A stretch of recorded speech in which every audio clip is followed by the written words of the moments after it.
story about Abe Lincoln's assassination, you know. John Wilkes Booth came and shot him and he jumped off the stage and stuff, but this story about AN ACQUAINTANCE with Darkness gives a different kind of story and tells more about that time period and what could have happened.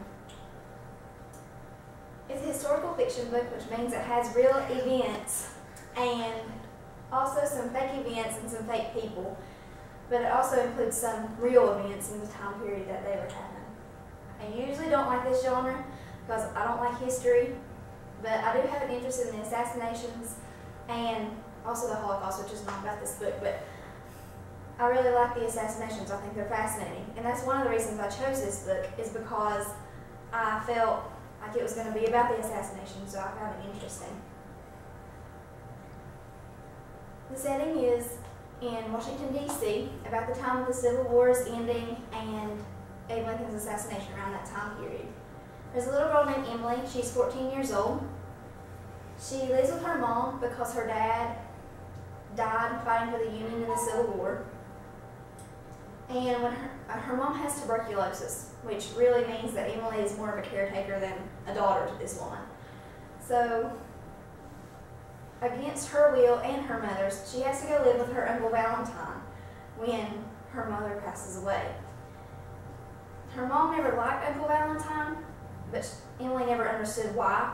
But later in the story you find out that he's a body snatcher, which means he's a doctor and he would dig up bodies and do medical research on them, which was really frowned upon in this time period. And then she found out why her mom never liked him, because it was illegal. She was doing illegal things. Emily also had a best friend named Annie. They lived next to each other for a long time. And Annie had a brother named Johnny. And Emily liked Johnny. Emily loved Johnny.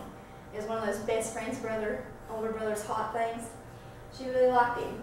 But one day Johnny came to Emily's house and gave her money and said, "I'm going to be gone for a while. Take care of things."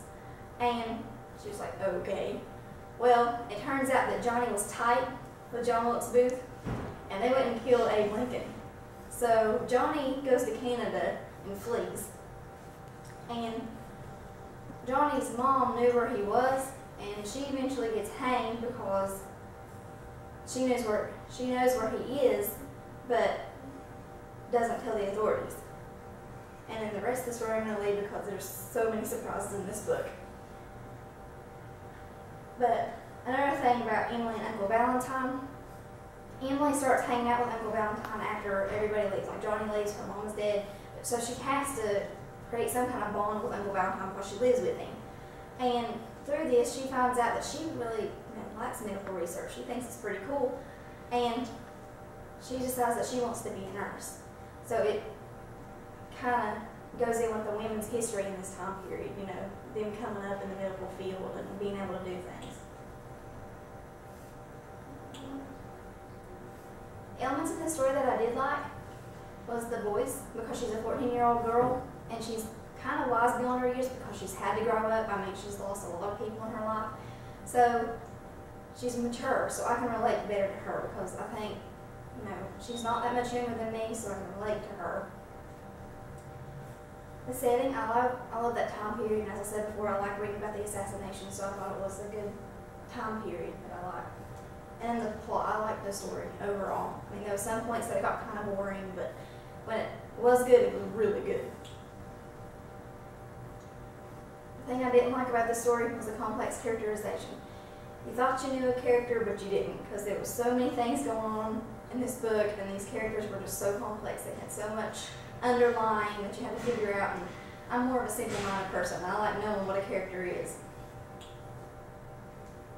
I give this book 3 out of 5 stars because it wasn't the best book I've read, but it wasn't the worst. I mean, it's a good read. I'd probably read it again if I had to, but it's a good historical fiction book.